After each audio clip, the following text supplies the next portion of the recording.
Bonjour, bienvenue dans Trauma et Transformation. Je suis Eva Lomba-Lebihan, neuropsychologue, autrice et formatrice. Ce podcast est inspiré de mon livre Aimer après le trauma, publié aux éditions Erol. Si tu découvres aujourd'hui ce podcast, je t'invite à écouter les épisodes précédents afin que nous puissions suivre ensemble le fil de cette réflexion pas à pas.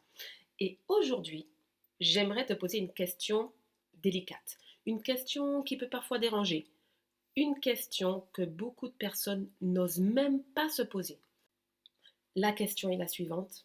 Ce que je ressens est-il réellement de l'amour? Ou est-ce la peur d'être abandonné? Je sais que cette question peut être inconfortable. Parce que lorsque nous souffrons profondément dans une relation, nous avons souvent tendance à penser que cette souffrance est la preuve de l'intensité de notre amour. Comme si aimer beaucoup signifiait forcément souffrir beaucoup. Comme si l'attachement, le manque, l'angoisse et la douleur étaient les preuves que nos sentiments sont réels. Pourtant, les choses sont parfois plus complexes. Dans mon cabinet, je rencontre régulièrement des personnes qui me disent « Je pense à lui toute la journée, je regarde sans cesse mon téléphone, je me sens vide quand il n'est pas là, j'ai besoin qu'il me rassure constamment, je ne supporte pas qu'il s'éloigne. » Et lorsqu'elles décrivent ce qu'elles vivent, une question apparaît souvent. Souffrent-elles parce qu'elles aiment ou souffrent-elles parce qu'une peur plus ancienne s'est réveillée? Car lorsque nous avons grandi avec l'insécurité affective, l'amour peut devenir bien plus qu'une relation. Il devient une tentative de sécurité, une tentative de réparation, une tentative de calmer une angoisse ancienne. Dans ces moments-là, ce n'est pas seulement la présence de l'autre que nous recherchons, c'est l'apaisement qu'elle procure. Et lorsque cet apaisement disparaît, l'angoisse réapparaît. Alors nous cherchons davantage de proximité, davantage de preuves, davantage de réassurance. Mais plus nous cherchons à calmer notre peur à travers l'autre, à travers sa présence, et plus nous devenons dépendants de cette présence, pour être bien. Et plus son absence devient difficile à supporter. C'est souvent ainsi que se construit la dépendance affective. Non pas parce que nous aimons trop, non, mais parce que nous avons du mal à nous sentir en sécurité sans l'autre. Je crois d'ailleurs qu'il est important de dire quelque chose que beaucoup de personnes ont besoin d'entendre. La dépendance affective n'est pas une preuve d'amour. Je vais répéter cette phrase. La dépendance affective n'est pas une preuve d'amour. Je sais que ça va déranger beaucoup de monde d'entendre cela, mais non, c'est une souffrance. C'est une souffrance personnelle, une souffrance intérieure, une souffrance qui vous appartient à l'origine, une souffrance profondément humaine, une souffrance qui mérite d'être comprise avec compassion, bien sûr. Parce que derrière cette dépendance se cache souvent une peur immense, une peur d'être abandonné, une peur d'être oublié, une peur de ne pas être assez important pour être choisi.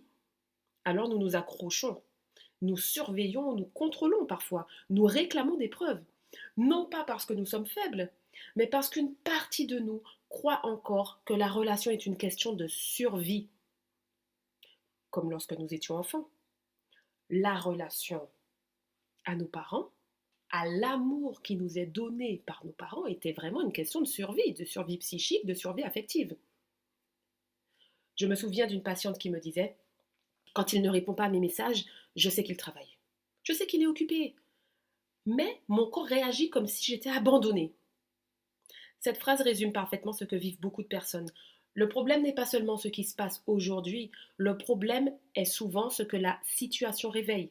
L'absence de réponse devient alors beaucoup plus qu'une absence de réponse. Elle devient la réactivation d'une blessure ancienne. Et tant que cette blessure n'est pas reconnue, la blessure originelle, nous risquons de demander à l'autre de faire un travail qu'il ne pourra jamais accomplir à notre place. Car aucune quantité de messages, aucune quantité de réassurance, aucune quantité de preuve d'amour ne peut guérir durablement une blessure qui nous demande à être en connexion avec nous-mêmes, à nous rencontrer en nous. Et c'est souvent là que commence le véritable travail. Apprendre à se réassurer soi-même, apprendre à s'apaiser soi-même, apprendre à exister même lorsque l'autre n'est pas là. J'existe en l'absence de l'autre. Apprendre à rester en lien avec soi, petit à petit.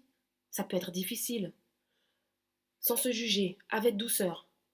Parce que l'objectif n'est pas de devenir indépendant au point de ne plus avoir besoin de personne. Entendons-nous bien, nous avons tous besoin les uns des autres. Pas de souci avec ça. Nous avons tous besoin d'amour. Pas de souci avec ça. Nous avons tous besoin d'attachement. C'est OK. L'objectif est simplement que l'amour cesse d'être une question de survie et que l'amour devienne un espace plutôt de rencontre, un espace de partage, un espace de liberté. Aujourd'hui, j'aimerais te laisser avec une question. Lorsque tu penses à tes relations passées ou actuelles, qu'est-ce qui te fait le plus peur? Est-ce que c'est de perdre l'autre ou est-ce que c'est de te retrouver seul face à ce que son absence réveille en toi? Prends quelques instants pour réfléchir à cette question, avec honnêteté, avec bienveillance vis-à-vis de toi-même, bien sûr, parce que parfois cette simple prise de conscience ouvre déjà la porte à une profonde transformation. Tu vois, de se répéter cette phrase en l'absence de l'autre, j'existe et je continue à exister en l'absence de l'autre. Je te remercie pour ton écoute, pour ce moment partagé. Si cet épisode a résonné en toi, n'hésite pas à le partager à une personne qui pourrait en avoir besoin.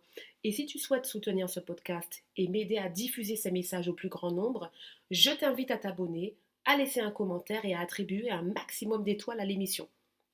Ces quelques secondes de ton temps font vraiment une différence pour moi, car elles permettent à ce podcast de toucher davantage de personnes en quête de compréhension, de guérison et de transformation.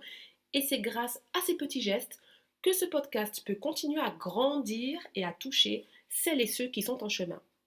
Si tu souhaites aller plus loin dans cette réflexion, tu peux retrouver l'ensemble de ces thématiques approfondies dans mon livre Aimer après le trauma, publié chez Erol.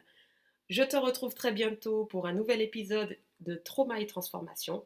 Et d'ici là, prends soin de toi, prends soin de ton cœur et n'oublie jamais que derrière chaque blessure se cache aussi un potentiel de transformation. Souviens-toi, comprendre son histoire n'est pas s'y enfermer, c'est simplement commencer à s'en libérer. À très bientôt!